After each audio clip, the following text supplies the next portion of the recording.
everybody. Hope everybody's having a good day. This is the fly we're going to be tying today. It's a fishing fly, and that is it. It's very easy to tie. It only uses 4 materials, and it has been one that has produced very well for me as of recently. It's a size 14 hook. We're using a little bit of seal's fur in 2 colors, some gray or natural CDC, and a 3/32 ounce bead head. Now you can tie this on a straight shank hook, but this is tied on a curved nymph hook, or scud hook, if you will. I've already taken the liberty of pinching down the barb on this hook and also putting the bead on. Thread that we're going to be using is Uni 80 in Rusty Brown. I'm just going to start that up behind the bead, work my way down. You can add a little bit more weight to this if you want. You can use any sort of lead wire, or nowadays they don't sell lead wire, but you can use this in smaller gauges to get the fly down quicker. The places where I've been having most success with this, though, is in very slow sections, or much slower sections of the river. Hence the smaller bead. You don't need to get down as fast. The rib we're going to be using today is a monocord. This is actually a monofilament or nylon that is used for wrapping fly rods and attaching the guides, but I find that it makes a really nice rib. It's pretty durable. Yeah, fish teeth will cut it, but fish teeth will cut through oval tinsel and even sometimes wire that break it. So it's not. This will work just fine for what we're doing. We're going to tie that on. Just a couple turns to hold, and then loose wraps spiraling up. This is going to all be covered by dubbing, so we don't have to be too fussy about it. And then back down, securing everything in. Alright, so we got our rib there. For the main section of the body, I'm going to be using this kind of fiery orange, tannish seal's fur dubbing. Matches the tan caddis that we get here in Michigan very, very well. I'm just going to pick it out a little bit because I had some sections that were sticking together, and then create that dubbing loop noodle on my thread. Now notice when I'm doing this, I'm only spinning one way. If you start spinning, going forward and back and forward and back and spinning that loop, the noodle will not form correctly, and you'll have a lot more trouble when you are dubbing it onto your fly. So now we want a typical caddis shaped body. I'm just going to do a couple turns at the back to get this anchored, and then as I'm going, I'm just tightening that dubbing up a little bit. A couple more wraps. And what we want is that nice carrot-shaped taper to start showing up as we go through this.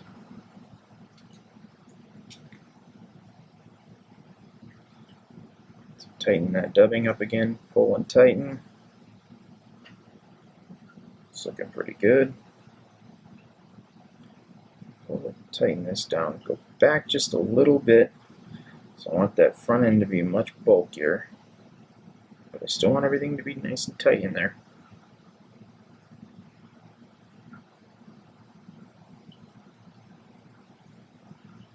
Pull everything back from the bead, tidy that area up a little bit.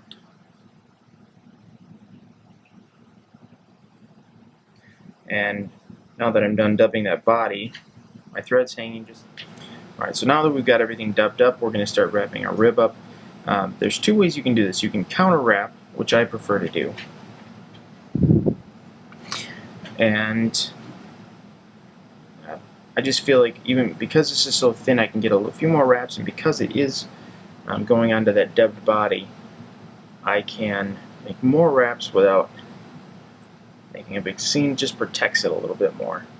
So now I'm up to the front. I'm going to go over twice, fold it back, a few wraps over the top, and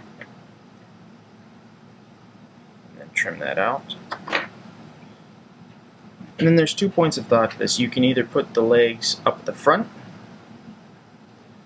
or you can put the legs, because that's what that gray CDC stand is mimicking, you can put the legs all the way up at the front, or you can put them at the back. I just got this bulk CDC natural. I really love it. Tons and tons of feathers on the inside. And for this one, I'm going to put the CDC here at the back. So all I'm going to do is grab the feather by the tip, gently pull those fibers down and back, just out of the way. And when I'm doing this on this side, I'm putting that tie-in point where I want it, and then I'm pinching it down with the tip of my thumb, so that when I make that wrap, that first wrap to lock it on there, that feather's not going to go anywhere. 3 wraps down, just come like this, pull the tip of that back, 1, 2, 3 wraps back up,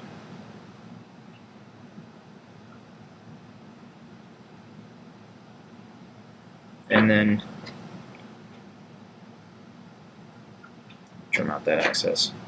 So now I'm going to take that CDC feather, and this is a pretty large one, so I should be able to get a couple of flies out of this. But I'm just going to pull fibers back very, very gently.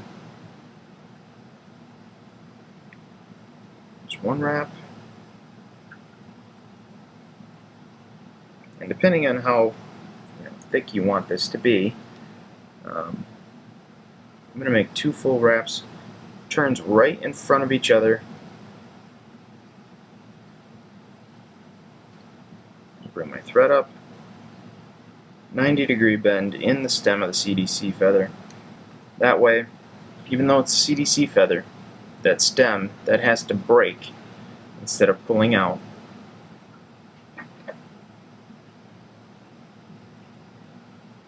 Trim off the excess.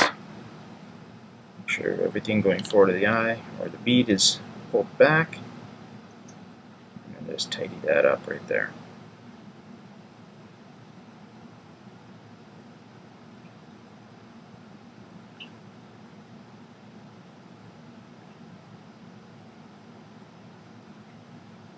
Alright, now I'm going to move to a fiery brown or dark reddish brown seal's fur for the abdomen.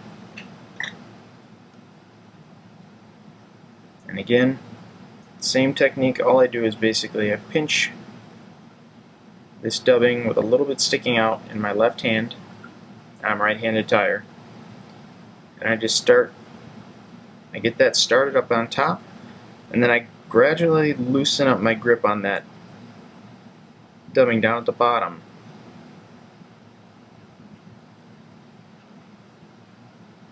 And that creates a nice tight noodle. So the first couple wraps here, I'm just going to do 1, 2 right in place. That's going to help hold back the CDC. 1 more. There we go. And then tighten up on that seal's fur.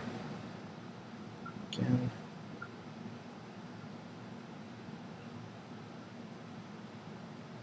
And that's enough right there. Pull off that excess. Back into the bin. Again, just pull everything going forward of that bead back. 2 wraps going down behind the bead. Got some Sally Hansen's hardest nails here. It's the extreme wear. I really like this stuff, number one, because it soaks in well.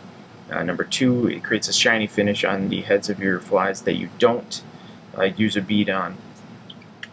And number three, it does get really hard and holds very well, so you don't have those knots flipping out. So I'm just going to take that,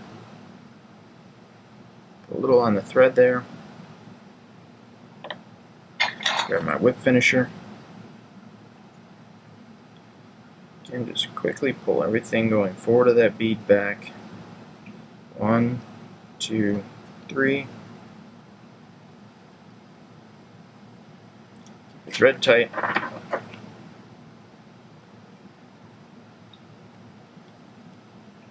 Trim that away. Now, we've got a lot of stragglers as far as different pieces of material sticking out everywhere.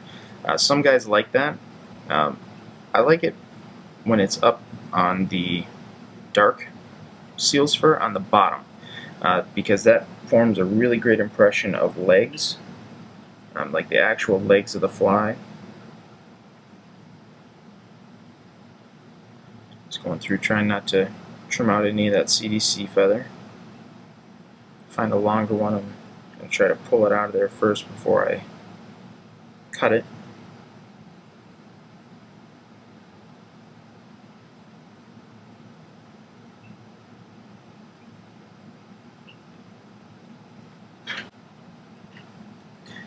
And then with the CDC, don't cut it. I want these fibers here to come right to the back edge of this hook here. So what I'm going to do is pinch it down like this. Just going to push all those CDC fibers back like this. Push it down, and then I'm just going to use my thumbnail.